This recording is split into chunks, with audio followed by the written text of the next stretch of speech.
Infelizmente não. Meu pai sim. Olá, estamos abrindo mais uma edição do nosso painel regional Debates, sempre com você de segunda a sexta, a partir da 1h30 da tarde. Personalidades da nossa região e do país passam aqui pelas nossas bancadas, debatem, discutem junto com você as demandas, os problemas, as necessidades, o dia a dia da Baixada Santista e, claro, discutem e debatem também os temas nacionais. Lembrando que a gente tem uma reprise às 8 da noite, 20 horas, né? Um pouquinho mais na frente, na sequência do programa do nosso JB, o painel regional também com entrevistas, né? E discussões importantes sobre a região e sobre o Brasil. Nessa edição a gente recebe com prazer o secretário de Desenvolvimento Metropolitano do Governo do Estado de São Paulo, Edmur Mesquita. Edmur, prazer recebê-lo, tudo bem? Tudo bem, Edgar. Quero aqui reiterar a minha alegria de estar participando com você nesse programa, ao lado de duas figuras belíssimas que você irá anunciar daqui a pouco, né? Mas que eu cultivo uma enorme admiração. Muito bem, as figuras que estão com a gente, né? Figuras importantes, como Uriel Vilas Boas, nosso advogado, jornalista e uma referência no sindicalismo aqui da região. Tudo bem, meu Uriel? Prazer rever você. Tudo muito... Não está tudo bem. Depois do dia 8 não está tudo bem. Mas eu fico muito satisfeito de participar de um programa com o ex-colega de faculdade, Edmur, e o ex-colega de faculdade, Antônio Elias Jacó. Eu estou muito satisfeito e, por certo, teremos muitas coisas a conversar. E conosco também o doutor Elias Jacó, não é? Advogado, que também foi promotor de justiça durante muito tempo aqui na cidade, na região, e que nos dá a honra e a satisfação de mais uma vez estar com a gente aqui. Prazer em receber o Elias. Tudo bem? Tudo levando, não é, Edgar? Hoje em dia a gente não pode dizer que está tudo bem, porque as coisas pioram a cada dia, né? Depois do jogo, ainda teve a entrevista de ontem, que foi um verdadeiro desastre. Conseguiu ser pior do que o jogo, nunca vi isso, né? Mas, de resto, tudo muito bem. Com um prazer enorme estar aqui revendo o Edmur e o Uriel. O Uriel, a gente, enfim, ele se revelou, né, por inteiro, porque ele acompanha e participa dos nossos programas, dos nossos debates há muito tempo. Uma pessoa instigante, um líder inconteste, lúcido, né? É muito bom tê-lo aqui, até para poder homenageá-lo, né? E o Edmur, essa figura extraordinária, que teve, a quem eu tive o prazer de ser sucedido, ainda que com espaço maior de tempo, na presidência do Centro Acadêmico Alexandre Guzmão, nossa querida Casa Amarela, não é? Que nos uniu aos três durante tanto tempo. É verdade. Prazer em revê-lo, Edmur. Realmente. Muito bem, obrigado aos três por estarem com a gente aqui, Edmur Mesquita, Uriel Vilas Boas e Elias Jacó, né? Lembrando a você que o telefone está aberto para a sua participação, 3014-5281. Pelas redes sociais, você tem também à sua disposição o Facebook, facebook.com/painel regional, né? Compartilhe com a gente, curta aí o nosso espaço pelas redes sociais. Nós estamos em tempo real também junto com você, né? Se você acessar o site da TV Santa Cecília e clicar lá no ícone Painel Regional, acompanha a gente, acompanha o programa online. E Painel Regional Debates encerrado, ele vai para o YouTube. Você revê no momento que achar mais adequado, os melhores trechos, né? Ou o programa por inteiro, se você assim desejar. A gente sempre na abertura destaca aqui os nossos parceiros do dia a dia, né? Como é o caso do DL, né? O Diário do Litoral, que traz aqui na capa, traz a manchete exatamente falando sobre futebol e Copa do Mundo, né? Aí está, após 24 anos, a Argentina faz final na casa do seu maior rival. A Argentina vai para a final, vai jogar no Maracanã, onde o Brasil não pôde pisar nesta Copa do Mundo, aliás, por opção própria, viu? Por opção própria. Ficaram com essa história aí de não jogar no Maracanã, só se fosse para a final, enfim, usar mais Belo Horizonte e os estádios do Nordeste, cidades do Nordeste, por causa do apoio da torcida, enfim, então, a seleção brasileira passa em branco no Maracanã na Copa de 2014. Eu entrego aqui o Edmur um exemplar, peço que ele me ajude aqui a passar ao Uriel e também ao Elias Jacó, cada um recebendo o seu exemplar do Diário do Litoral, né? Normalmente às quintas-feiras a gente também registra o manchete, né, do exemplar de quinta-feira, no meio da semana, do Jornal da Orla, né? O Marcos Santana não está com a gente, impossibilitado nesta edição, né, porque está aí na correria do fechamento e teve dificuldades de participar. Então nós não temos em mãos aqui o Jornal da Hora, mas a gente indica a você também que leia o Jornal da Hora, outro parceiro nosso aqui bissemanal, né, das quintas-feiras e das segundas aqui no Painel Regional Debates. Bom, Edmur Mesquita, a Copa do Mundo fechou-se praticamente, né? São os últimos 2 jogos agora, sábado e domingo. A Copa que tomou um espaço gigantesco aí na mídia, né? Me parece que foi um evento de enorme sucesso aqui para a região metropolitana. Recebemos 3 seleções, né? O estado de São Paulo, acho que teve 15 seleções alojadas aqui, né? Eu acho que o balanço aqui para o estado de São Paulo foi positivo com a Copa, não é, Edmur? O que dá para falar? Bem, naturalmente, sem fazer qualquer tipo de avaliação a respeito do resultado, né? Evidentemente, resultado de campo, adverso, naturalmente, à seleção brasileira. O que diz respeito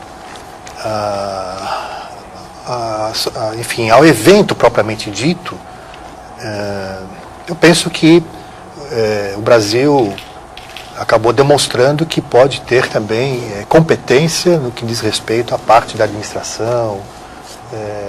Eu acho que, mesmo não tendo aquele planejamento que se esperava, as coisas deram certo, né? Não tivemos manifestações, algumas que tivemos no começo, elas não evoluíram, né? não prosperaram. Os estádios, de fato, eles estão bonitos, né? Passaram a ser referências importantes, não só para o país, mas internacionalmente. E creio que agora qual é o desafio? Daquilo que se questionava no começo a respeito de aspectos vinculados a concorrências públicas, né, para a realização das obras em diversos estados e diversas cidades. Eu acho que isto, naturalmente, falo isso com convicção, isso tem que ser retomado, tem que ser investigado, né? E também, ao mesmo tempo, tem que ser feito um planejamento de ocupação desses estádios, né? O que será feito com eles, além da prática do futebol, especialmente nos lugares, no caso de Manaus, né? Aquilo é suportável, Cuiabá, Brasília. É suportável, não é suportável, somente para a prática do futebol? Como é que você pode ampliar isto, né, com ações que não sejam tão somente para a prática do futebol, e sejam ações voltadas para a cultura, para outras práticas de outras modalidades esportivas? De que maneira será feita essa ocupação? Isso é fundamental. Senão a gente corre o risco de ter construído em alguns lugares um elefante branco, né? Então penso que esse passa a ser um dos desafios, né, que nós temos à nossa frente. E dentro de um espírito de colaboração, de cooperação, né, do governo federal com os governos estaduais e também com os governos municipais. Eu acho que essa é uma política de Estado, tem que ser vista, né, a médio prazo, a longo prazo, dentro de uma visão estratégica e também suprapartidária, né? Acho que nós temos que sair um pouco desse conflito, em que pese agora vivermos um momento né, de processo eleitoral, a disputa no terreno nacional certamente será uma disputa muito forte, né? Mas dentro do possível, na medida em que a gente possa criar esses laços e pensarmos, né, a médio prazo, enfim, do ponto de vista dos interesses da população, de que maneira, portanto, nós poderíamos estabelecer essa política de Estado, é o desejável, né? Então, espero que isso aconteça. Essa é a minha expectativa, pelo menos, né? Perfeito. O Uriel faz também um balanço positivo, né? A gente já falou sobre isso. A Copa, me parece, foi um grande sucesso, apesar do Edmur colocar bem, né? Todo o planejamento que se imaginava, se previa, acabou não dando resultado, não sendo colocado em prática, mas as coisas acabaram funcionando bem e aquela tragédia lá que muita gente anunciava, ainda bem, né? Acabou não se confirmando, não é, Uriel? E é um detalhe importante, nós temos um país que é um verdadeiro continente e, consequentemente, coincidentemente, a Copa foi realizada, está sendo realizada num ano eleitoral, mas deu para caracterizar que não houve nenhuma vinculação, como o Edmur falou, político-partidária. E todas as questões levantadas, como você falou, em relação às concorrências, eu acho que é fundamental, é importante, nós precisamos adotar essa sistemática de acompanhamento das concorrências. Mas o detalhe que me chama a atenção também é aquele aspecto de utilização desses equipamentos. Uma curiosidade, na Copa de 1950, a final, nós tínhamos 200 mil pessoas no Maracanã. A reforma do Maracanã reduziu para 90 ou 100 mil pessoas no Maracanã. Aí dizem, não, é porque se colocou agora a cadeira, deu mais conforto. Sim, mas quem vai ao estádio de futebol, o que fica na geral, ele não estava se preocupando com isso. E naquela época nós tínhamos 70, 80 milhões de habitantes. Hoje nós temos 200 milhões. Então isso é para analisar que o futebol no Brasil não tem mais, não é mais aquilo que era antigamente em termos de participação popular. Muita gente vai aproveitando os clássicos, os jogos mais importantes. Mas nós temos até no próprio estado de São Paulo, uma situação curiosa. Em cidades como Araraquara, Ribeirão Preto, Campinas, sem o futebol chamando tanta atenção. Mas, por outro lado, e aí eu concordo com o Edmur, é preciso avaliar que um campo de futebol, um estádio de futebol, uma arena, como eles estão chamando agora, não se destina apenas e tão somente ao futebol. E por isso é preciso incentivar a participação popular em eventos culturais, musicais, enfim, que a população saia para a confraternização e que com isso crie-se um clima diferenciado nesse país. Nesse ponto eu acho que a Copa do Mundo, apesar da lamentação de termos que disputar terceiro ou quarto lugar, apesar disso, nós tivemos resultado positivo. Elias Jacó, sua avaliação também sobre o evento e sobre isso que falou de Edmundo Mesquita, acho interessante, né? Essa colaboração, né? Parece que foi fundamental, né? Entre governos de diversas cores partidárias com o governo da presidente Dilma, que é do Partido dos Trabalhadores, especialmente aqui em São Paulo, né? O Estado recebeu 15 delegações, 15 seleções, tudo caminhou muito bem, em harmonia, né? Estamos evoluindo politicamente, amadurecendo, ao raciocinar dessa forma, não sei como é que você pensa. Não exatamente por causa disso, eu creio que nós estamos evoluindo politicamente em vários aspectos e a organização de um evento como este, inegavelmente, contribui muito para essa cada vez maior conscientização da sociedade. E não vejo nenhum problema, digamos, na criação, na organização, na promoção de um evento como este em si. O que eu acredito que aconteceu foi que se criou uma expectativa no entorno da Copa do Mundo que talvez tivesse sido um pouco exagerada, não é? E eu diria que até fora do contexto.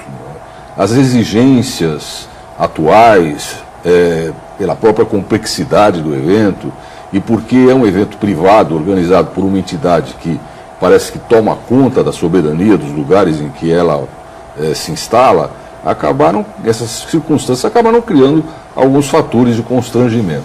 Nós hoje nos queixamos, e com toda razão, de que algumas das obras de infraestrutura não ficaram prontas ou tiveram aí problemas até, como é da tradição do brasileiro, né, infelizmente ainda, né, até um aproveitamento financeiro ilícito, essa coisa toda, quando na verdade não é esse o núcleo da Copa do Mundo. O núcleo da Copa é a frequência, é a alegria que ela gera, é a participação, enfim, daqueles que admiram esse tipo de coisa. Isso estava garantido.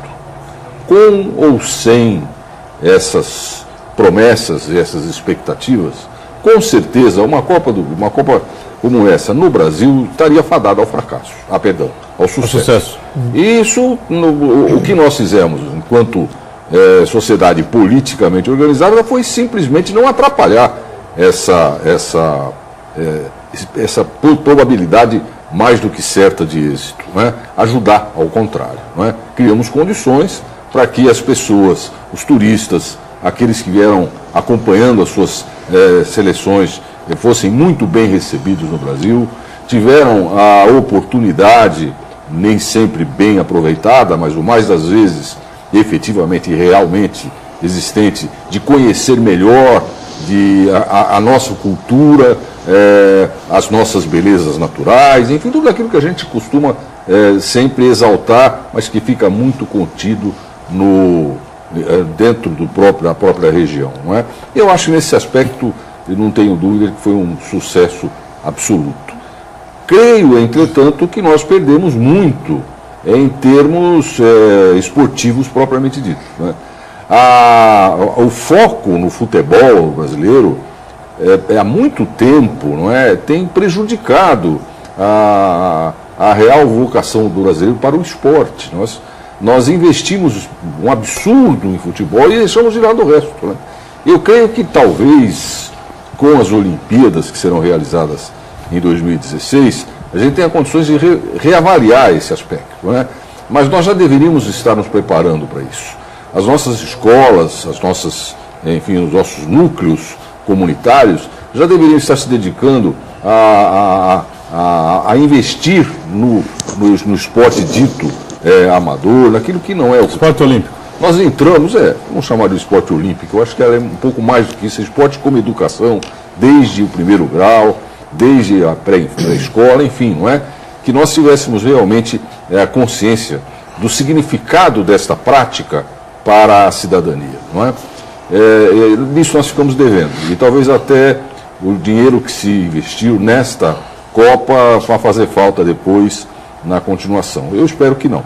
Agora, sob o ponto de vista futebolístico propriamente dito, nós muito pouco temos a dizer. Quando nós entramos nessa Copa do Mundo, a seleção, o Brasil era o 22º no ranking, não é? Como todo país que organiza a Copa, a nossa tendência era subir um pouquinho, não é?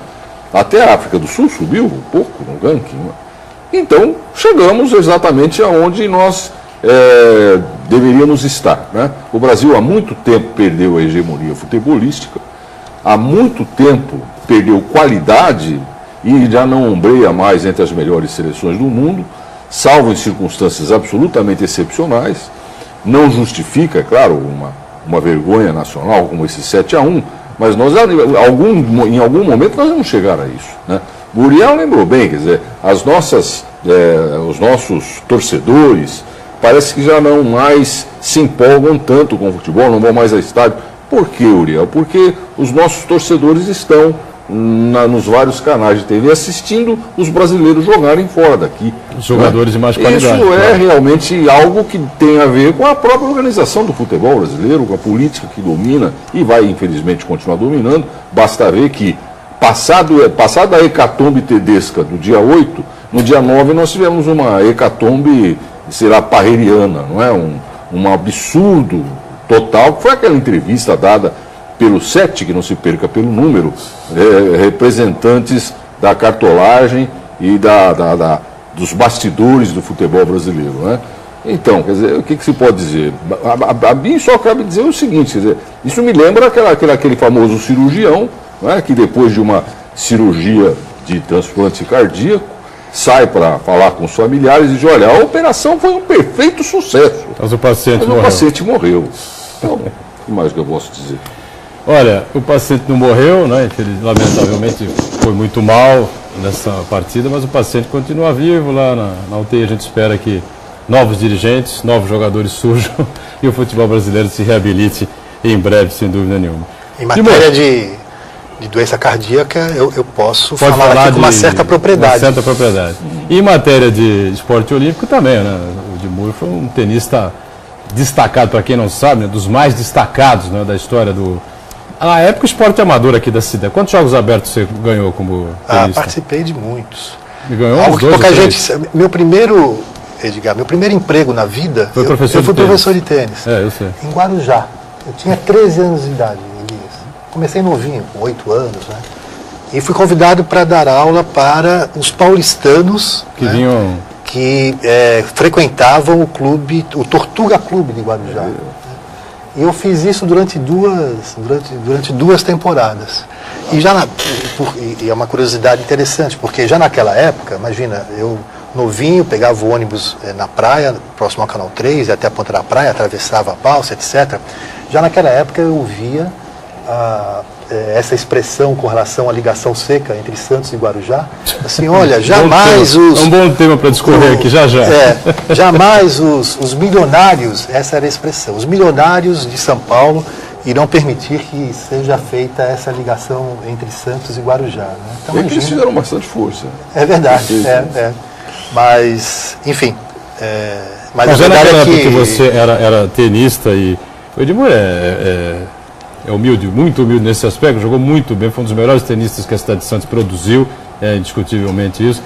Disputou vários jogos abertos, venceu vários jogos abertos, comandado pelo professor Vadico, né, de saudosa lembrança, né? E conquistou muitos títulos, muitos troféus aqui para a cidade de Santos, venceu muitos campeonatos aqui na cidade, né? E na época também, evidentemente que não dava para você vislumbrar uma carreira, porque isso que o Elias falou há pouco, o Brasil basicamente é um país só voltado ao futebol, né, Edmur? É verdade. O tênis tem um espaço muito reduzido, como tem o vôlei não, tem um espaço grande. O vôlei em geral, vôlei masculino, feminino e vôlei de praia também, né? Quadra de praia. Os outros esportes, as outras modalidades. O professor Elias destacou algo importantíssimo, né? Que o esporte deve ser um fator de desenvolvimento, um fator de integração, um fator de inserção social. O esporte e a cultura, né? São dois veículos dos mais importantes para, enfim, promover a integração também entre as pessoas, o exercício da cidadania, o despertar da consciência, né, para a sua participação nos ensinos, enfim, do país. E o Brasil ainda não deu passos avançados nessa direção, né? Agora, eu acho que tem, de tudo que acontece e ocorre em nossas vidas, nós temos sempre que extrair as lições, né?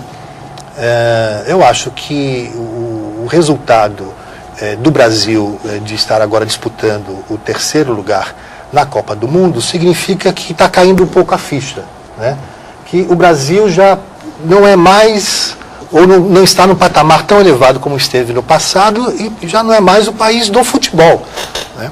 Eu acho que esse é um dado interessante e positivo, porque isso fará com que as pessoas possam refletir sobre esse conceito de que o esporte como um todo, então seja o futebol, seja a prática do tênis, do voleibol, do basquete, etc., possa se transformar, portanto, isso possa se transformar neste instrumento de participação das pessoas. E, sobretudo, dentro de uma visão também humanista, né? Os exemplos que são apresentados na área da cultura são altamente positivos. Projeto Guri, que prevê, naturalmente, a inserção de crianças que estão em área de vulnerabilidade, né, social, prevê a formação de orquestras para essas crianças nessas áreas periféricas do país, né? Foi considerado, Uriel, pela ONU, pelo Departamento da Área da Cultura da ONU, o Guri foi considerado o maior projeto de inserção sociocultural do Brasil. Bem, isso é extraordinário, é importante, né? Houve um reconhecimento, um gesto de reconhecimento de uma instituição tão importante como a ONU acerca de um instrumento, um projeto como esse, como é o projeto Guri. E como ele também temos outros belos exemplos. Então agora eu acho que nós precisamos ter planejamento, isso é fundamental, em qualquer área, né? Eu diria que essa é a pedra de toque, né, que deve nos unir. A gente tem que fazer o nosso intervalo aqui no Painel Debate, sempre destacando uma informação importante, né, da Prefeitura de Santos para você, já que a unidade móvel do projeto Vivo Bairro está, né, nesta quinta-feira, na Praça Engenheiro José Rebouças, em frente exatamente ao Centro Esportivo Rebouças. Está lá desde as 9h30 da manhã e fica até as 4 da tarde, né? Os munícipes aproveitam esse momento para fazer as suas propostas, para fazer as suas reivindicações, né, para as melhorias lá no bairro, próximo ao Rebouças, bairro da Ponta da Praia, onde está lá a unidade móvel do projeto Vivo Bairro. Confirmando, até as 4 da tarde, daqui a pouquinho, portanto, a unidade móvel permanece por lá, na Praça Engenheiro José Rebouças, em frente ao Centro Esportivo Rebouças. E amanhã, sexta-feira, no dia 11, a partir das 9h30 da manhã, a unidade estará na Praça Coração de Maria, no bairro da Aparecida. O intervalo, a gente volta daqui a pouquinho. Estamos de volta, este é o segundo bloco do painel Regional Debates. A gente, muito prazer, recebendo aqui Edmur Mesquita, que responde pela Secretaria de Desenvolvimento Metropolitano do Governo do Estado. Nosso Uriel Vilas Boas, sempre conosco, como também o Dr. Elias Jacó. 3014-5281, telefone para você participar com a gente, não é para você entrar em contato conosco, como também pelas redes sociais, facebook.com/painel regional. Aproveitando o gancho, né, que o Edmur lembrou aqui do período em que ele dava aula de tênis em Guarujá, e já na época se falava da ligação seca entre Santos e Guarujá. Aliás, isso se fala bem antes, né, do Edmur começar a dar aula de tênis, né? Desde a época de Prestes Maia, que ele falava em 3 ligações secas, e até agora, infelizmente, não fizemos nenhuma, e há essa possibilidade aí, esse túnel, né, que está com o trajeto definido aí pelo DERSA, que gera muita polêmica aqui na cidade, né, Edmur, por conta das desapropriações que devem acontecer, algumas também deverão acontecer do lado de Guarujá, mas em que patamar está isso agora, né? Que ponto estamos aí com o projeto, e se acredita que realmente a partir do ano que vem ele possa realmente iniciar suas obras? Vamos continuar discutindo aí o local, o ponto, porque tem muita gente ainda insatisfeita, né, com essa definição em parte do DERSA. Bem, eu acho que agora, Edgar, nós entramos no momento em que foi algo que foi pactuado, né? Quer dizer, tivemos problemas com relação à apresentação do projeto, do traçado que foi apresentado, audiências públicas foram realizadas, tanto em Santos como também no município de Guarujá, e num dado momento, claro, algum conflito foi estabelecido em razão da necessidade de fazer algumas desapropriações, notadamente aqui no município de Santos, que atinge aquelas moradias que estão no bairro do Macuco, que é um bairro, naturalmente, dos mais tradicionais da nossa cidade. Mas até onde eu tenha conhecimento das informações que eu disponho da Secretaria de Transportes e Logística do Estado, por intermédio também da própria DERSA, isso diminuiu muito, esse conflito diminuiu bastante. De tal maneira que o processo de entendimento com os moradores que terão os seus imóveis desapropriados, esse processo de entendimento caminhou muito bem, né? Então, não existe mais um conflito estabelecido como se imaginou no passado. Por outro lado, o projeto agora está em fase conclusiva. No período daqui a 3 meses aproximadamente deverá ser apresentado o edital para o processo de licitação, e a previsão é de que no primeiro semestre do ano que vem as obras sejam iniciadas. O período é de 30 meses para a conclusão desta obra, que será fundamental. Quer dizer, a única ligação que não, na verdade, que não existe, né, em nossa região é essa, Santos-Guarujá. Então, isso precisa ser superado, e creio que esse projeto, naturalmente, mesmo tendo algumas divergências de conteúdo ao longo desse período, acho que agora entra numa fase, numa etapa positiva, né, onde as pessoas estão percebendo que isso é importante para a integração da Baixada Santista, já que nós somos uma região metropolitana. Importante destacar também que o projeto prevê a implantação do VLT, no próprio túnel, ciclovia, a passagem também de pedestres, e a decisão com relação ao tráfego de caminhões. Essa é uma decisão que é de competência exclusiva dos 2 municípios. O Estado não irá se envolver nesse debate, né, na medida em que essa é uma atribuição específica das 2 prefeituras. Mas, naturalmente, o que é importante destacar é que o projeto ele é muito mais amplo também do que se imaginou, né, na medida em que prevê, então, a passagem do VLT, ciclovia e também para pedestres. Muito bem. Uriel e Elias Jacó ficam à vontade para debater esse tema com o Edmur e outros, né, importantes que são fundamentais aí para a mobilidade urbana, que, na verdade, assim, é aquela coisa, nenhuma região metropolitana se dá de fato se não houver mobilidade urbana, é uma ligação, de certa forma, fácil e tranquila entre os municípios, né, que essa região representa. Né? Mas o que me chama a atenção, com toda a explicação dada pela Edmur, mesmo assim, eu, por exemplo, vou falar por mim, não vou falar por mais ninguém, eu não tenho ideia de quando, de como vai ser o início e o fim, ou seja, o início e o fim em cada município. Onde vai começar, onde vai terminar, a caracterização, a gente fica imaginando como será. E aí o trânsito de pedestre, o trânsito de caminhão, o Edmur acaba de dizer que tem dúvida quanto à forma de colocação dos caminhões, há divergências ainda, posicionamentos divergentes em relação à localização, há inclusive empresas que defendem que deveria ser lá na Lemoa.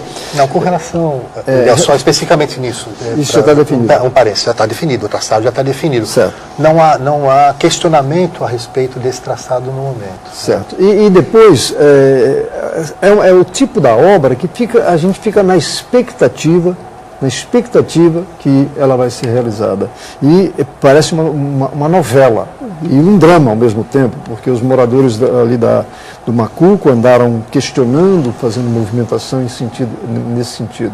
Eu gostaria eu fico imaginando, não sei porquê, mas fico imaginando que se nós tivéssemos uma ponte, seria uma atração turística, não é? Está superado, não tem jeito. Eu já vi questionamentos também, inclusive na imprensa, de um especialista em construção de pontes, dizendo que deveria ter sido colocada a ponte, que era muito mais lógica.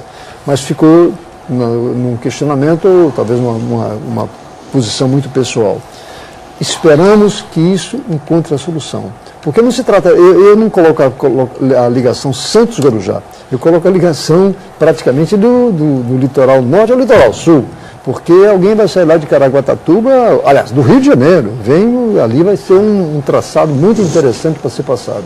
Esperamos, você falou 30 meses, né? Tomara que realmente a questão seja colocada dessa forma e resolvido esse problema, porque é uma repercussão, às vezes até irônica, em relação a esses fatos que ali aconteceram. Elias Jacó, alguma questionamento sobre essa coisa aí? Eu creio que esperamos isso há tanto tempo, né? É absolutamente normal esse questionamento, ele deve ser feito, acho que as audiências públicas foram realizadas e acredito até que poderiam ser realizadas em maior número. Agora, de fato, o Uriel tem toda a razão, isso virou uma tragédia, né, que já dura, sei lá, quase que o nosso tempo de idade, né, e nós não somos crianças mais, e que é absolutamente insuportável você hoje em dia, com as dimensões da região metropolitana e com as expectativas em relação ao que vai acontecer nos próximos anos, nós ainda estejamos discutindo como vai ser, onde vai ser, se vai ser o mais importante. Me parece que o onde e o como já estão bem encaminhados, é preciso agora tornar isso prático. Quanto aos questionamentos, a gente lembra que todas as grandes obras geram essa cultura, digamos, de não desacomodação, não é? Estou lembrando apenas uma histórica que não tem nada a ver conosco, mas apenas para exemplificar, né? O túnel sobre o Canal da Mancha, né, demorou, quase gerou guerra entre a Inglaterra e a França, não é brincadeira, na verdade. Então essa obra tem que ser removida, e tem que ser removido já. Nós somos leigos, somos usuários, eu não tenho nenhum conhecimento técnico. O que tinha na época em que era curador do meio ambiente, hoje já está completamente superado, portanto falo como usuário, é insuportável. Nós trabalhamos na região, circulamos diariamente por todas as cidades da região, e nós não temos apenas o problema da ligação Santos-Guarujá. Nós estamos tendo agora um problema com a ligação Santos-São Vicente. Quem viu aí semana passada, prestou atenção no noticiário, percebeu que já existe uma reclamação séria, porque em alguns momentos do dia, em dias úteis, dias normais, as filas o congestionamento chega a atingir o Canal 5, não é?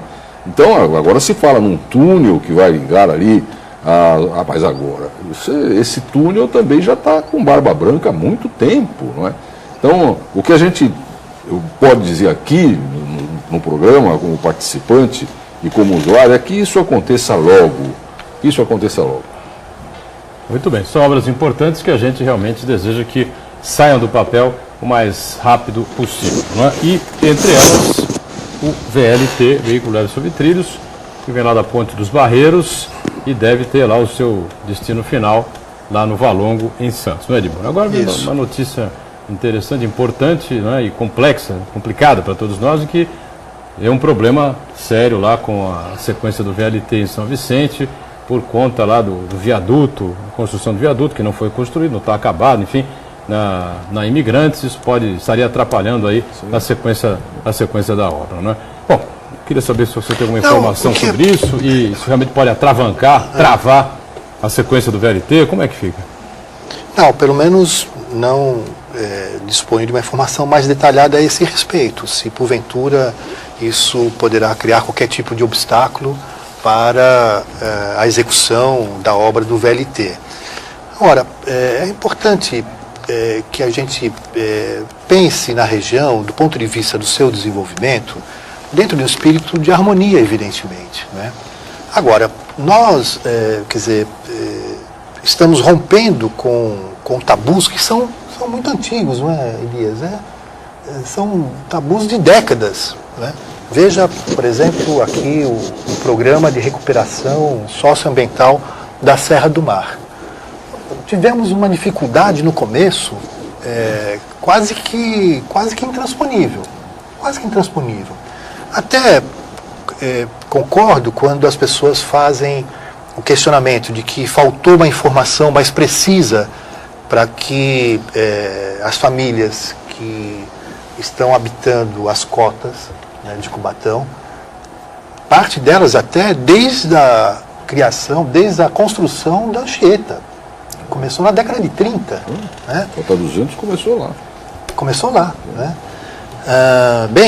E hoje o programa prevê, quer dizer, já está em fase de execução em quase 80%, com a previsão de remover famílias que estão em áreas de risco, algo em torno de 5.350. Esse é o maior programa de recuperação socioambiental que está sendo realizado hoje no Brasil. E considerado pelo BID como o maior do mundo, inclusive. Né? Bem, no começo foi terrível, porque também houve uma certa, não diria politização. Acho que a atividade política, né, é inerente ao ser humano. Não importa se tem mandato, se não tem, é do ser humano. Né? Mas houve, na verdade, uma partidarização. Aí tornou-se um pouco mais difícil para que a gente pudesse fazer esse encaminhamento com a população, no sentido de que ela tivesse acesso às informações detalhadas do que seria da vida delas na execução do Programa de Recuperação Socioambiental da Serra do Mar.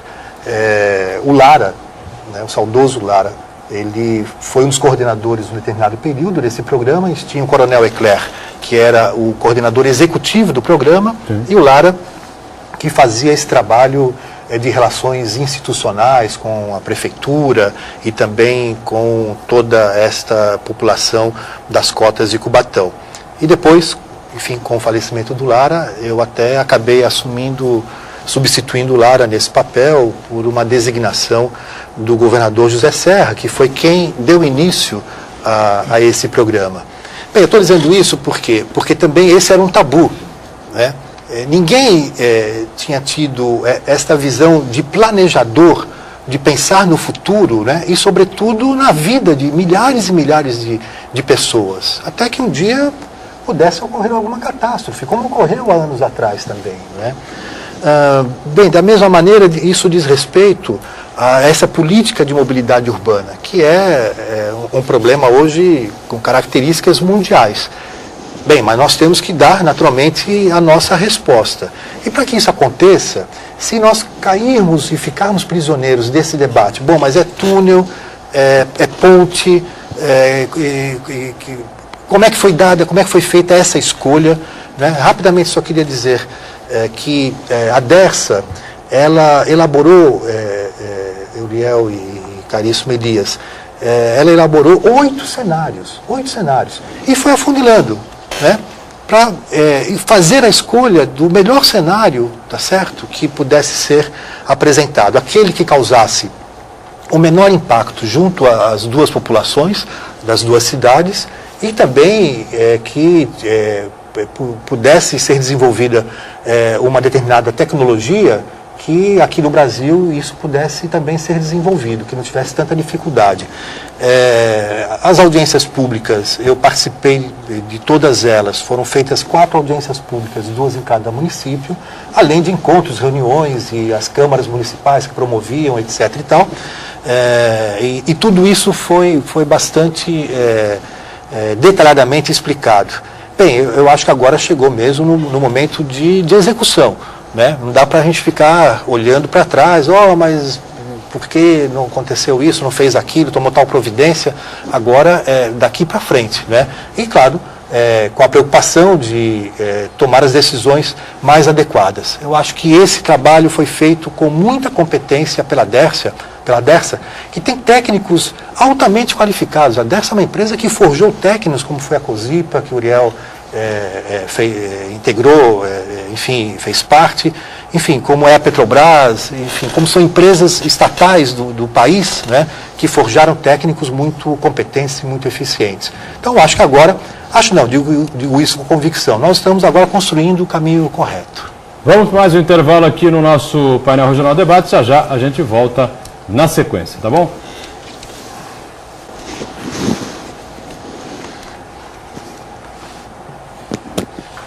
O tema da segurança é legal. Né? Voltamos, terceiro e último bloco desta edição do painel regional debates, aqui com o Edmundo Mesquita, secretário de Desenvolvimento Metropolitano do Estado de São Paulo, Uriel Vilas Boas, e o nosso Elias Jacó também conosco, só com relação a esse tema de mobilidade urbana desenvolvido no bloco anterior, né? O Uriel tinha algo a complementar ainda, é isso? Eu gostaria de fazer uma complementação, é que quando a gente se lembra dos idos de 48, quando começou a construção da Petrobras, 48, 50, aliás, da Anchieta, depois Petrobras em 53, posteriormente a COSIPA, né? Eu não gosto de chamar Usiminas ainda, houve uma atração muito grande de gente do Brasil todo. E aí, fazendo uma comparação, nós estamos caminhando para o pré-sal. E isso significa o quê? Que vai trazer gente também de muitos lugares. E, consequentemente, nós temos 2 questões que eu acho fundamentais nisso aí. Primeiro, é a colocação das pessoas em habitações que não sejam utilização do meio ambiente, a agressão ao meio ambiente. É um detalhe. O segundo lugar é a questão da segurança pública. Porque nós precisamos ter um mapeamento do que vai acontecer, do que está acontecendo. Os jornais de ontem ou de hoje publicam que Peruíbe está passando por uma fase terrível de violência. Ao mesmo tempo, a gente vê alguns prefeitos e algumas câmaras municipais indo ao governador do estado pedindo uma solução para o seu município. Quando, em verdade, você pode resolver o problema de um município transferindo o problema para outro município. Então, uma situação que, na minha concepção, exige não apenas e tão somente ampliar o efetivo, não se trata disso. Na minha concepção, eu penso que nós deveríamos discutir trabalhos no aspecto de planejamento do que significa, para não exagerar demais, de Bertioga a Peruíbe. E aí analisar em cada município qual a necessidade no campo do efetivo, no campo dos equipamentos e nos investimentos em questões sociais que evitem a ampliação dessa violência. E aí é o que a gente pergunta, o que está sendo feito nesse momento em termos amplos? Não apenas jogando a responsabilidade em cima do Grela, que ele é o secretário de Segurança, o governador do Estado tem que tomar essa providência. Não, o que nós poderíamos fazer em termos de região metropolitana, não é? No sentido de buscar soluções amplas, gerais e restritas, permanentes com a participação da comunidade. Demur, fica à vontade para responder, já que é uma das principais críticas que se faz, né, ao governo do Estado, sempre, né, essa questão também da segurança pública, enfim. Né? Não, essa é uma pasta de um desafio gigantesco, né? Porque, evidentemente, é um tema extremamente complexo, difícil de ser trabalhado, né? E aqui a gente tem ao nosso lado um professor de direito penal dos mais proeminentes que a gente tem, não só aqui em Santos, como no estado de São Paulo. Eu me lembro quando era aluno da Faculdade Católica de Direito de Santos, a referência do aluno na área de direito penal era o seu professor, e o professor era o Elias, né? Aquilo era motivo de engrandecimento para os alunos da faculdade, né? da nossa Casa Amarela, né, Elias? Quando falava, olha, eu sou aluno do professor. Passou com relação à Casa Amarela. Mas ele está me colocando numa fila, porque os meus alunos do Unimonte têm me cobrado a participação aqui neste programa e eu sou obrigado a ter absoluta coerência. Não é? Edmur, se eu conseguir, ao cabo dessa... quando o Edgar resolver não mais gentilmente me convidar para participar, se eu conseguir deixar aqui, com relação a este assunto, uma única mensagem, eu já estou satisfeito, já me sinto realizado. A questão criminal é uma questão política. Eu tenho insistido muito nisso. Nós não vamos resolver nenhum problema na área da segurança pública se não adotarmos efetivamente, em nível nacional, como política de Estado, o que a gente chama, na teoria e na prática, de política criminal. E política criminal toma como um dos seus aspectos, sem dúvida nenhuma importantes, a segurança pública, a segurança jurídica. E política criminal é política de Estado. É uma política que você define exatamente o que é que aquela sociedade quer, como aquela sociedade quer tratar o crime, né? No seu sentido mais amplo, né? As condutas desviantes. E a partir da definição dessas prioridades que vai implicar em definição de recursos, de material humano, de material tecnológico, de preparo cultural, você passa a fazer os planejamentos, digamos, setoriais entre os quadros da segurança pública. Que você vai definir qual é o objetivo que você quer atingir, quais são os meios que você dispõe dentro de um regime integrado de política criminal para atingir esses objetivos, né? Como é que você vai conciliar a política criminal com a política adotada pelo Estado brasileiro, não é? Nós já cansamos de dizer, direito penal, o processo penal, não são solução de problema algum. O direito não resolve os problemas. O direito decide, mas ele não resolve. O problema fica lá. É preciso realmente que você trate isso como algo inerente à própria política de Estado. Nós não temos isso no Brasil. No Brasil nós somos de soluções empíricas, não é?